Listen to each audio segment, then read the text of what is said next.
A cloud hides the sky. A nuclear shadow falls across the human future.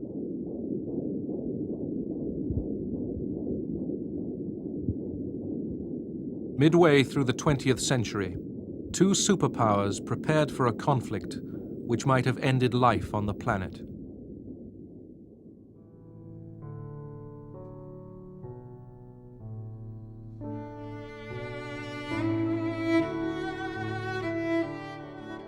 Spring flowers, the warm light of day, the pleasures of life.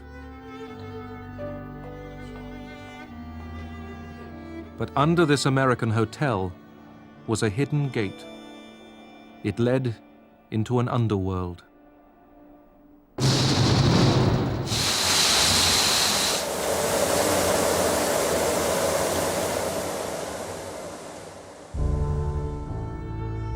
This was the shelter for members of the United States Congress in the event of nuclear war.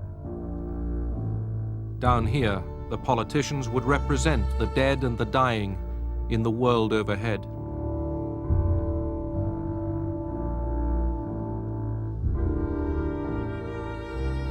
For a handful of human beings, there was all they needed to wait out the nuclear winter.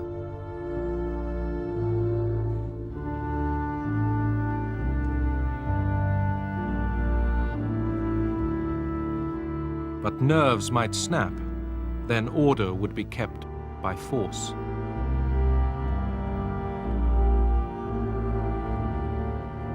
The lost world above the shelter would become only a memory, a myth.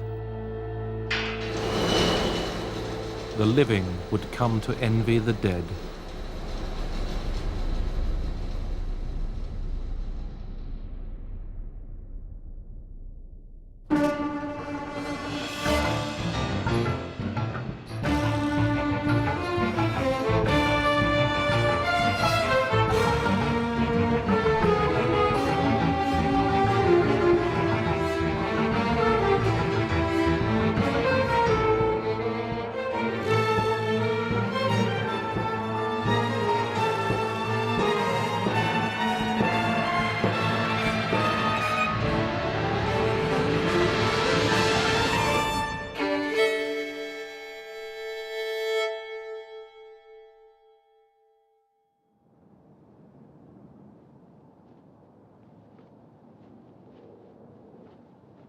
Berlin, 1945. Soviet troops had stormed the capital of Hitler's Reich. American, British, and French soldiers soon joined them in the ruins. Churchill, Stalin, and Truman were the official victors of the Second World War, but a special triumph was Stalin's. Russian power had pushed forward into the center of Europe.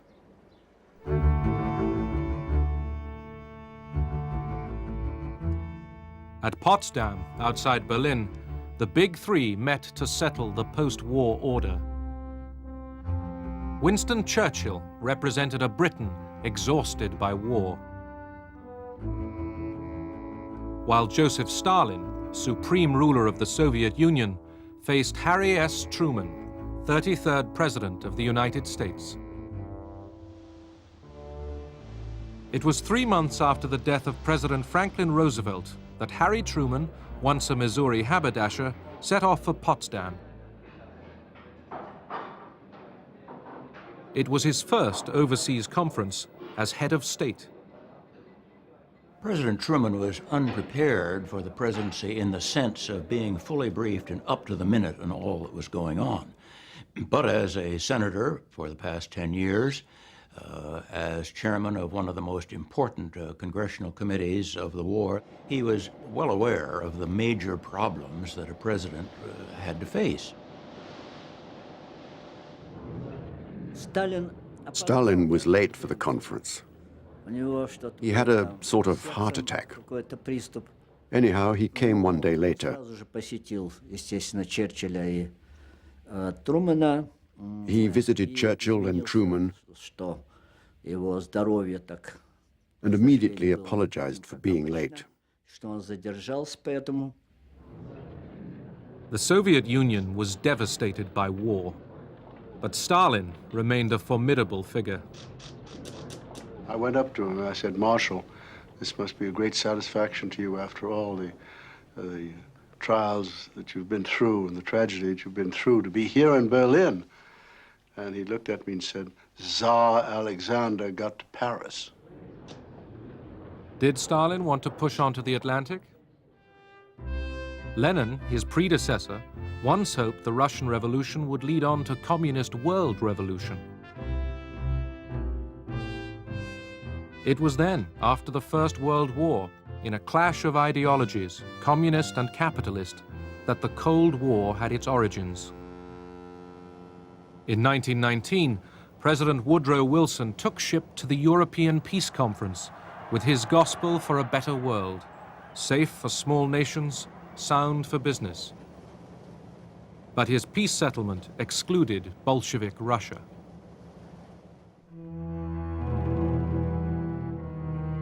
Many nations, including the United States and Britain, sent troops to fight the Russian Revolution.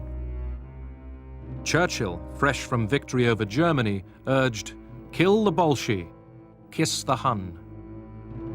The intervention left Lenin and Stalin convinced that the West would seize any chance, embrace any ally, in order to destroy communism. I joined the Civil War as a so-called son of the regiment. We were young boys. We knew we were fighting for the people, the poor people. There was widespread support for the Red Army. The foreign troops soon withdrew. The Bolshevik Reds defeated the Whites, their Russian enemies. The White Guards, who had left Russia, were encircling us. There was starvation. It was a time when sausages were made from human flesh.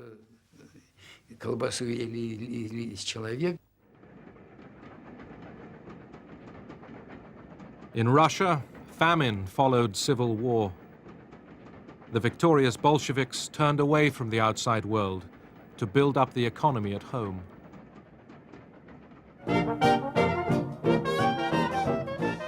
America also turned inwards. People wanted the good life and no more foreign entanglements.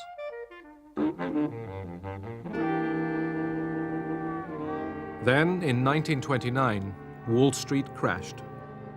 The Great Depression began. Suddenly, across the richest nation on earth, millions faced destitution.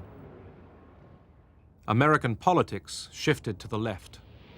I, Franklin Delano Roosevelt, do solemnly swear that I will faithfully execute the office of President of the United States and will, to the best of my ability, preserve, protect, and defend the Constitution of the United States. So help me God. Roosevelt promised a New Deal for Americans. He would manage capitalism for the public good. And in a change of policy, he recognized the Soviet Union. One has to remember that we had been, I think, for 16 years without any representation in Russia. No relations between the two governments. And FDR was the one who decided to try to break that logjam.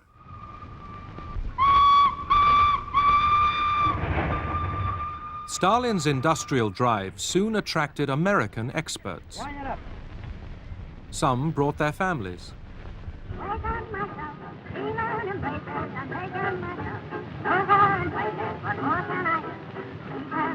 While Soviet muscle strained to raise dams and blast furnaces, American corporations supplied skilled engineers on contract.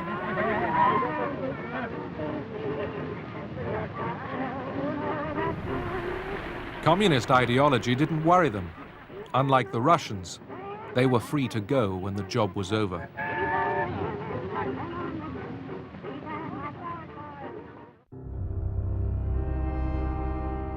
Stalin was master of the economic plan, a tyrant who tolerated no failure and no criticism.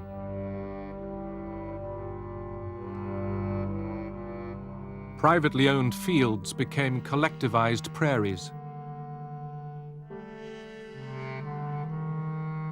The cost of collectivization was the murder of millions of peasants and renewed famine. The truth was kept secret. People didn't really know all about the bad things. All the achievements were put down to his initiatives. Those who knew otherwise would shut up. They knew if they said anything, they would be imprisoned and shot. It was a regime of terror.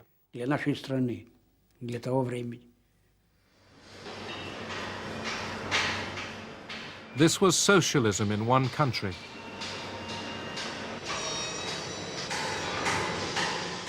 Heavy industry's output doubled in 10 years.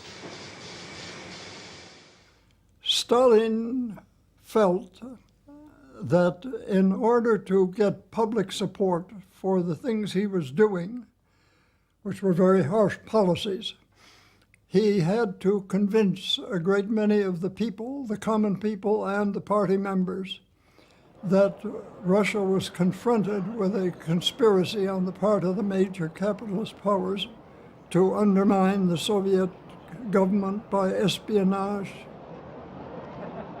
Lenin's old comrades confessed to imaginary crimes. Игра разоблачена. Маска предательства с их облика, с их лиц сорвана.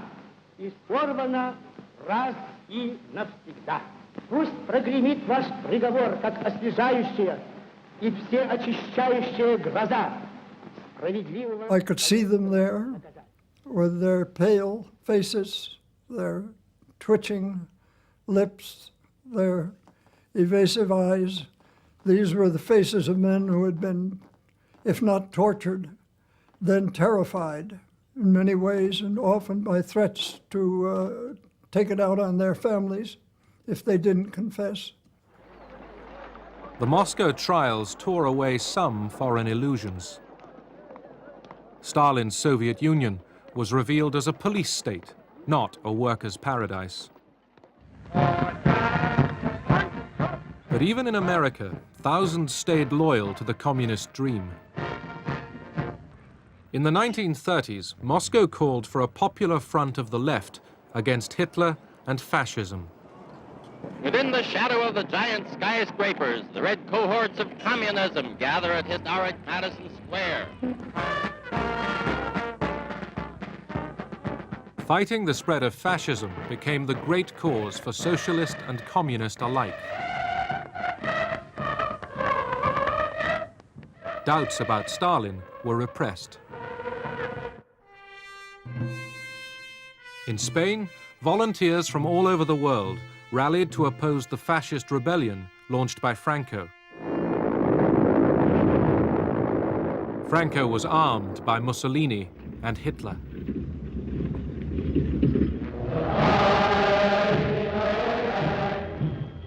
In Germany, the Nazis were rearming. Hitler did not hide his ambitions to dominate Europe and then the world. Wenn Sowjet zeigen, soll vor sich hertragen, und wir werden in unserem Zeichen wieder siegen. Roosevelt wanted to keep out of any European war. Despite what happens in continents overseas, the United States of America shall and must remain as long ago the father of our country prayed that it might remain, unentangled and free. Britain's Prime Minister, Neville Chamberlain, trusted that Hitler would listen to reason. When I was a little boy, I used to repeat, if at first you don't succeed, try, try, try again. In September 1938, Chamberlain flew to Munich.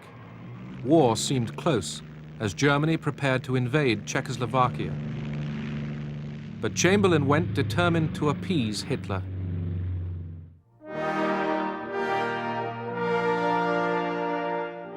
At Munich, Britain, France, and Italy licensed Hitler to seize the Czech Sudetenland with its German minority. Czechoslovakia's allies had abandoned her. In Moscow, Stalin drew lessons from Munich. The Western democracies, he concluded, would never stand up to Hitler. Stalin planned a desperate stroke of diplomacy. The fascist and communist arch-enemies were about to embrace. Hitler flew his foreign minister, Ribbentrop, to Moscow. The Nazi-Soviet pact was signed by Soviet Foreign Minister Molotov. The West was appalled.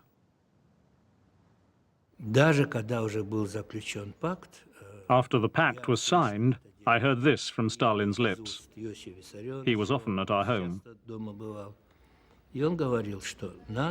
He said, "We need to win time, at least 2 years' time."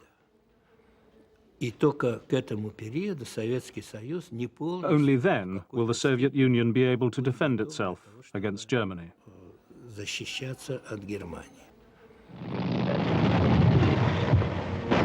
September 1939, Hitler invaded Poland. Britain and France declared war on the aggressor. Too late to save Poland. Defeated, Poland was wiped off the map. Germany and Russia had conspired against her. In eastern Poland, the communist occupiers were supervised by Nikita Khrushchev. They were taking over provinces once ruled by the Tsars. The Nazi-Soviet pact left Stalin free to grab Lithuania, Latvia, and Estonia. The Baltic States were back under Russian domination. Stalin had already outraged the world by invading Finland.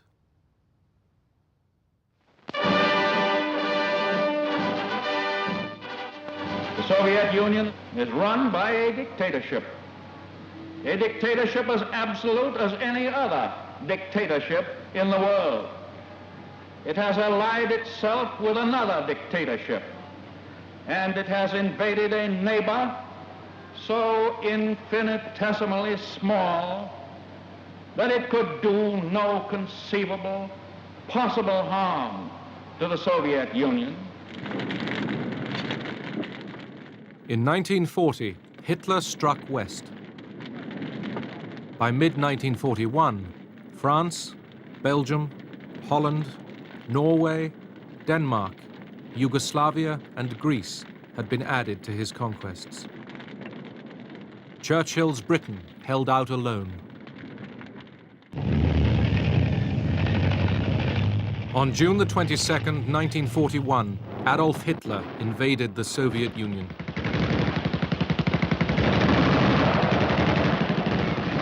It was a day that changed history.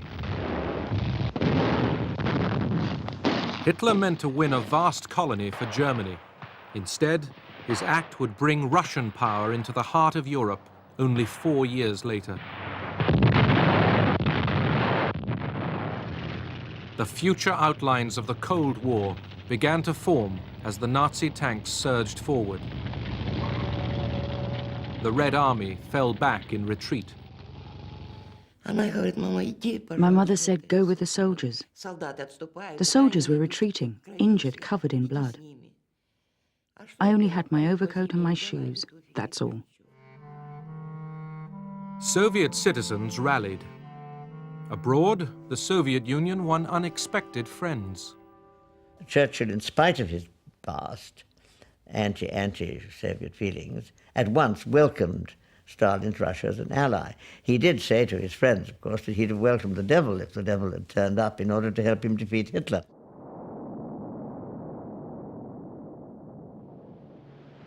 United States of America was suddenly and deliberately attacked by naval and air forces of the Empire of Japan. No matter how long it may take us to overcome this premeditated invasion, the American people in their righteous might will win through to absolute victory. America declared war on Japan.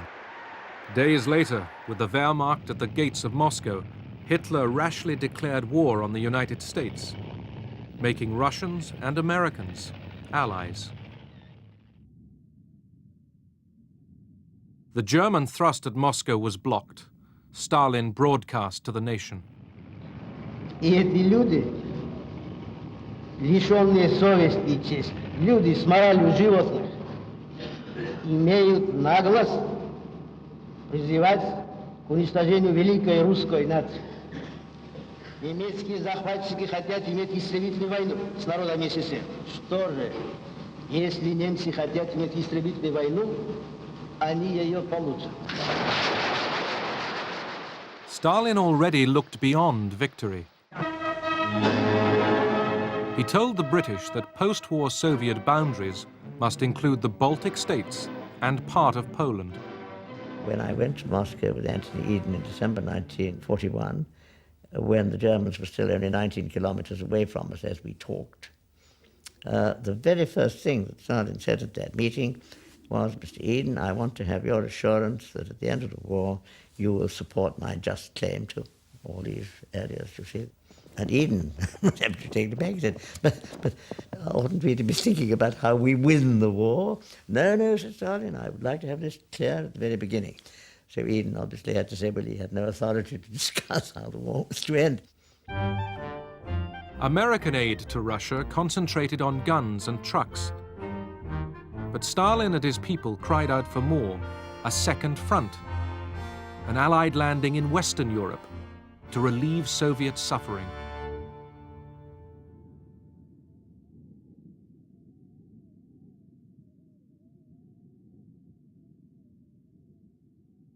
I saw the atrocities.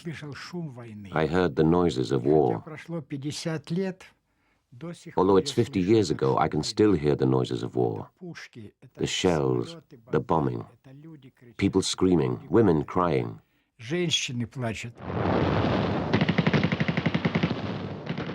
For 6 months, battle raged at Stalingrad. Hitler sent 500,000 men. The Germans were trapped and forced to surrender. The tide of war was turning.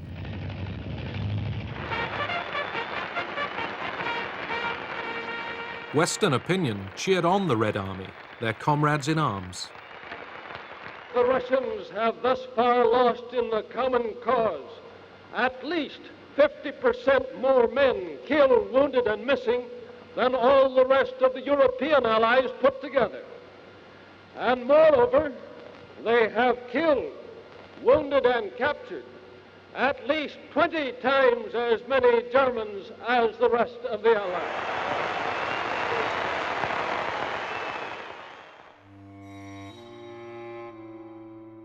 The Nazis sought ways to split the alliance against them. At Katyn in western Russia, they dug up the corpses of more than 4,000 Polish officers. Germany announced, truthfully as it turned out, that the officers had been murdered by Soviet security troops in 1940. Britain and America chose to ignore this evidence of Stalin's methods.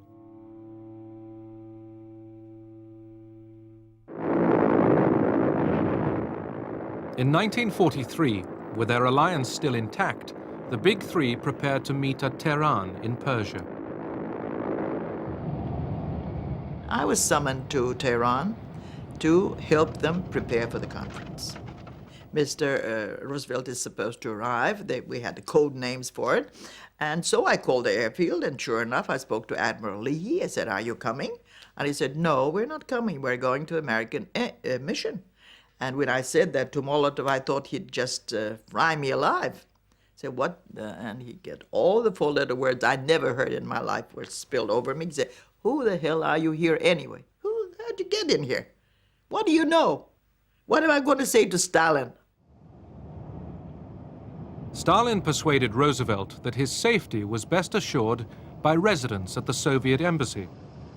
The embassy had been specially prepared for his visit. It was bugged. Иосиф Виссарионович мне сказал, что задачи, которые он ставит. Stalin told me that the task he was putting to our group, and particularly to me, was ethically very unattractive.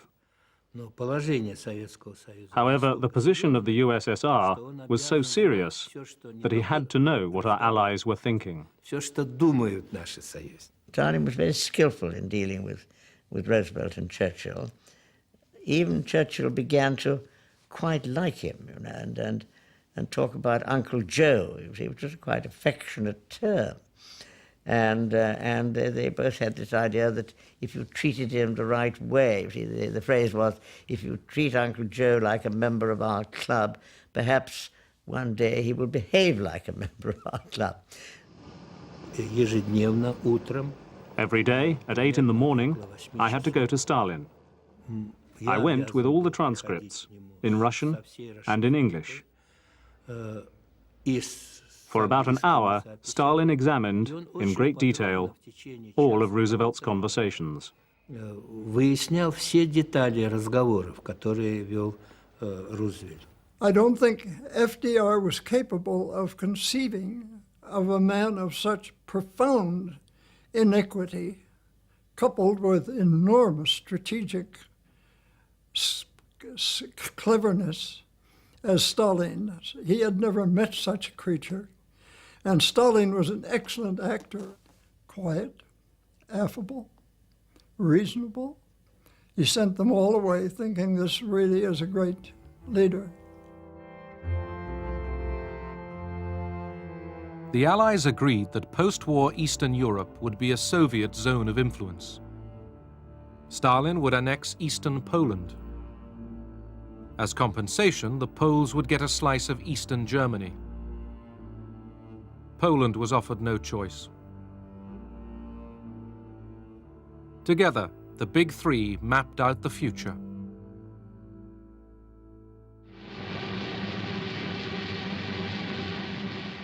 D-Day, the 6th of June 1944, the biggest seaborne invasion in history, lands in France.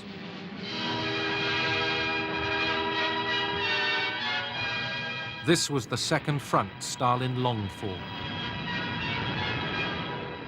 On the Eastern Front, Russian armies continued to advance. Nazi rode back out of Russia. Every rail line blown up as they flee. Of course, Nazi propaganda now stresses the masterful retreat.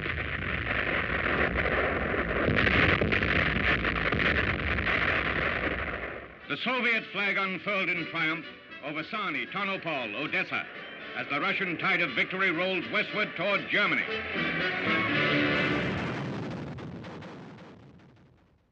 As the Red Army approached Warsaw, the Polish resistance seized the city from the Germans. The Poles hoped to liberate themselves and confront Stalin with an independent Poland. The Polish Home Army rose to take over Warsaw when the Germans left and before the Russians arrived. And the Russians had encouraged them to do this. And then the Russian army stopped on the Vistula. Stalin claimed that his armies needed to pause outside Warsaw and regroup. The Germans counterattacked. Polish freedom fighters were abandoned by the Russians, who were sitting with their forces across the river and could easily have gone in to help them. I thought for various reasons that that was the point at which American policy should have changed. The Poles held out alone against the Germans for 63 days. When the Rising collapsed in slaughter and Warsaw was destroyed, Poland blamed the Soviet Union.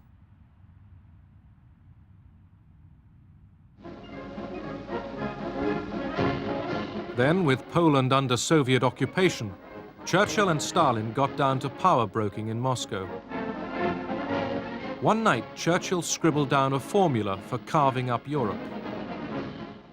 Romania, Soviet influence 90%. Greece, 90% British and American. Yugoslavia and Hungary, 50-50. Bulgaria, 75% Russian.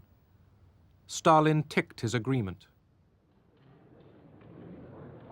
Churchill wondered if the note should be destroyed. Stalin told him, "No, you keep it." Yalta in the Crimea. Churchill wanted the next Big Three meeting to be held in the West, but Stalin insisted on a Soviet meeting place. Stalin wanted to please them. And I will tell you, I only saw how hard people worked with everything devastated around, bringing crystal glass, bringing white napkins and tablecloths and furniture. Even when Mr. Winston Churchill said once, sort of, "Oh, I wish I had a lemon with my gin and tonic," the next day they found a lemon tree.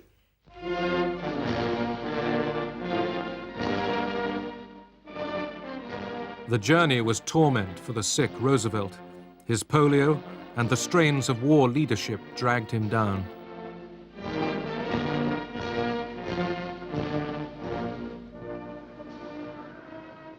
In the former Tsar's palace, the leaders faced a heavy agenda.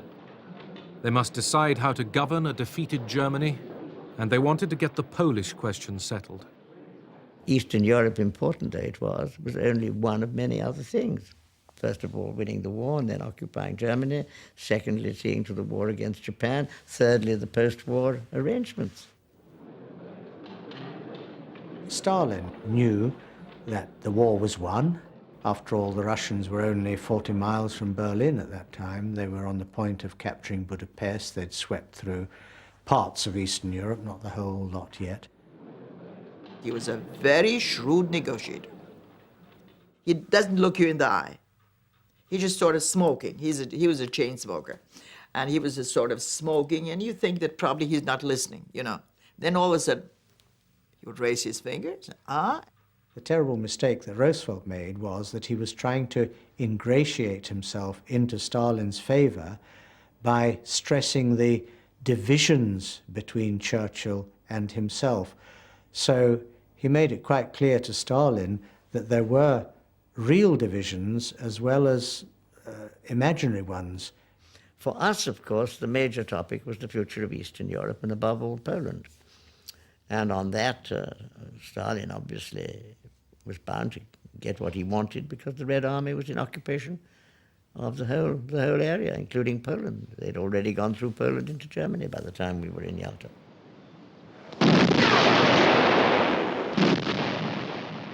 By now, the Balkans and most of Poland were in Soviet hands. So too was much of Czechoslovakia and Hungary. Battlefield facts that diplomacy could not alter. We got at Yalta 2 diplomatic documents, which on paper were perfectly satisfactory. I mean, that there would be a coalition government in Poland, including people from the West, and there would be free elections in Poland. And then there was a declaration covering the whole of Eastern Europe called the Declaration on Liberated Europe, which again was to be rebuilt on the basis of democracy and free elections and all the rest of it. Of course, phrases which the Russian used but interpreted rather differently.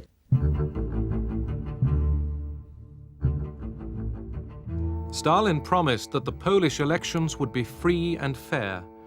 Tired of arguing, the others took him at his word. Germany would be governed jointly by the victorious Allies, and Stalin secretly pledged to join the war against Japan. Churchill was confident.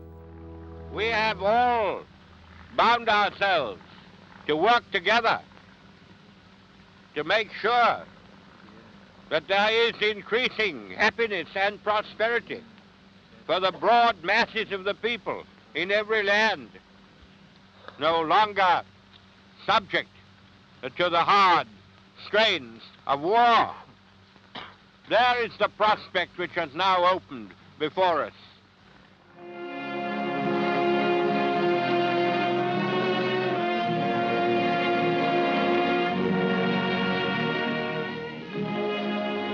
funeral special heads for Washington. An honor guard of servicemen keeps vigil beside the flag-draped casket. At villages, crossroads, way stations, the people who were so close to his heart stand silently, expressive of the devotion Franklin Roosevelt inspired.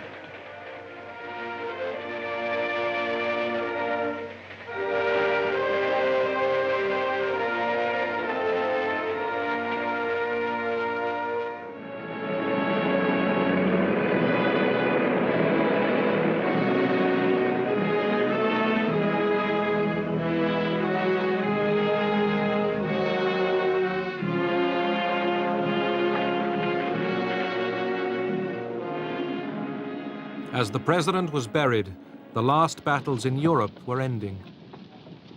American troops were taking over German towns without resistance. They were glad to see the American troops because they had a terrible fear of having Russians occupy or come into their area. As the Allies advanced, they discovered the full horror of German crimes.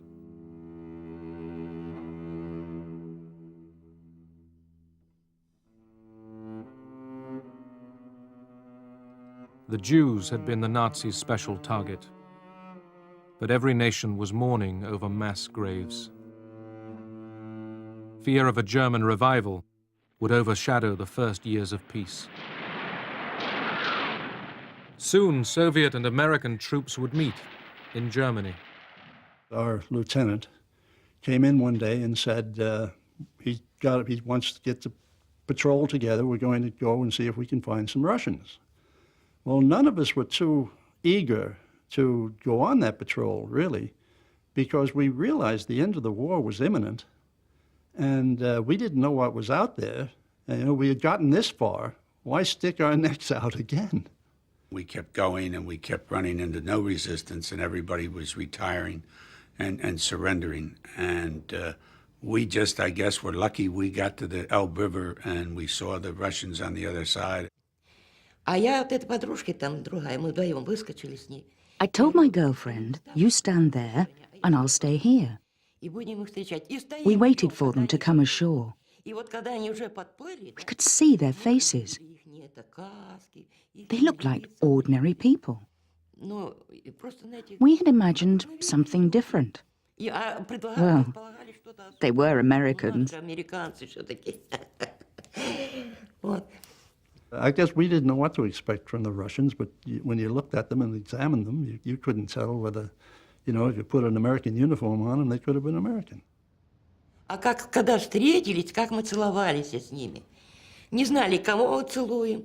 We didn't know who we were kissing. We were just kissing everyone.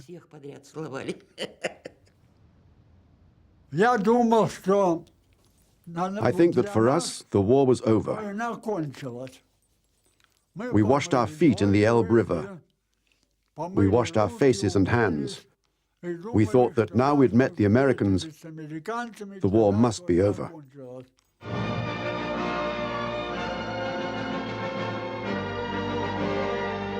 Two days later, the movie cameras were ready.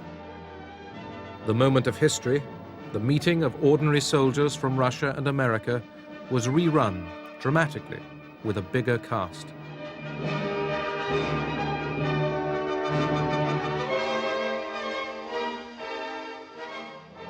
By Allied agreement, the capture of Berlin was left to the Russians.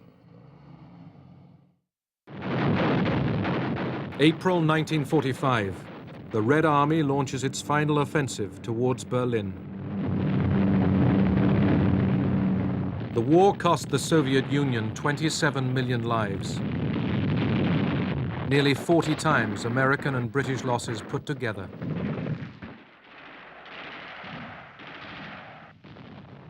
The red flag, destined to fly over the Reichstag, was a homemade affair.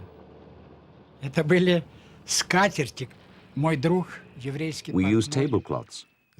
One night I helped my friend, a Jewish tailor, sew them into 3 flags. We took them to Berlin. I found 3 soldiers and we climbed up. The first photograph I took was of the flag I'd brought from Moscow, the Soviet flag over Berlin.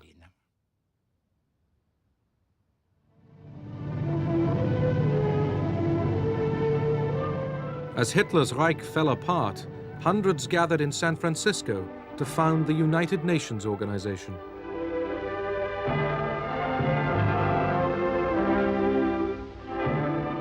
The Soviet delegation was led by the man who had signed the Nazi-Soviet pact, Molotov. Молотов был очень нервно настроен. Molotov was very nervous because he felt that the war is coming to an end. Victory would soon be here, and here he is in America.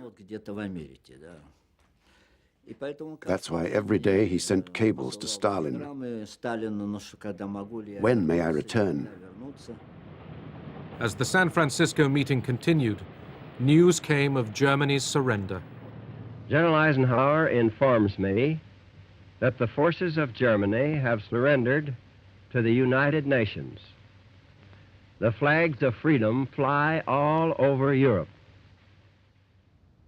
As the fighting stopped, the Soviet front line had cut Europe in 2, from the Baltic to the Adriatic. The war in the Pacific dragged on. American Marines had stormed Iwo Jima. It was a foretaste of how difficult and bloody the final invasion of Japan might be.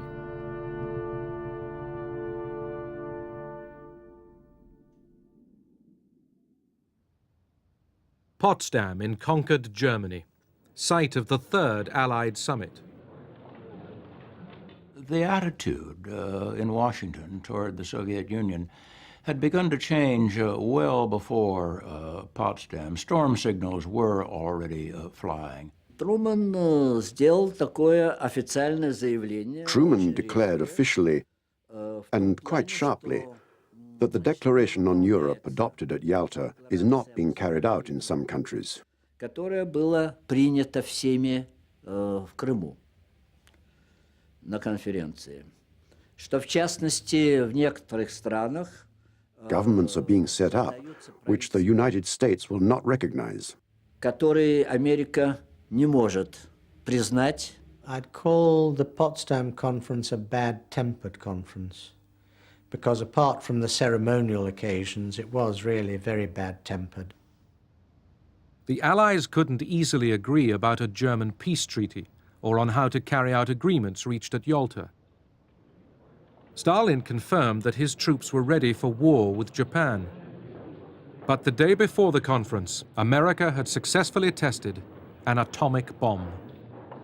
President Truman, after consulting with the British and with his own military advisors, decided that he would tell Stalin that we had a powerful new weapon without identifying it as a nuclear weapon.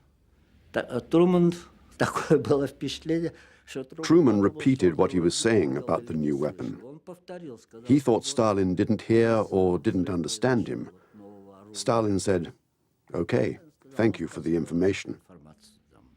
There was some question amongst the Americans as to whether Stalin had really understood what Truman was saying. As we now know, they knew all about the Manhattan Project through espionage and their own agents. With the conference still in session, news arrived from London that Clement Attlee had been elected British Prime Minister. Мне показалось, что наибольшей сенсацией для Сталина... I had a feeling that the biggest sensation for Molotov and Stalin was not the bomb explosion, but the fact that Churchill was not re-elected in England.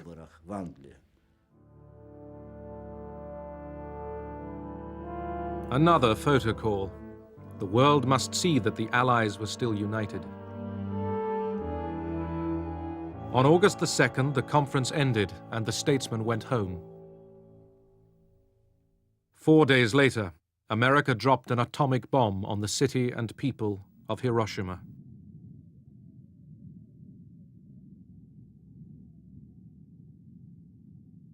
Three days after that, another was dropped on Nagasaki.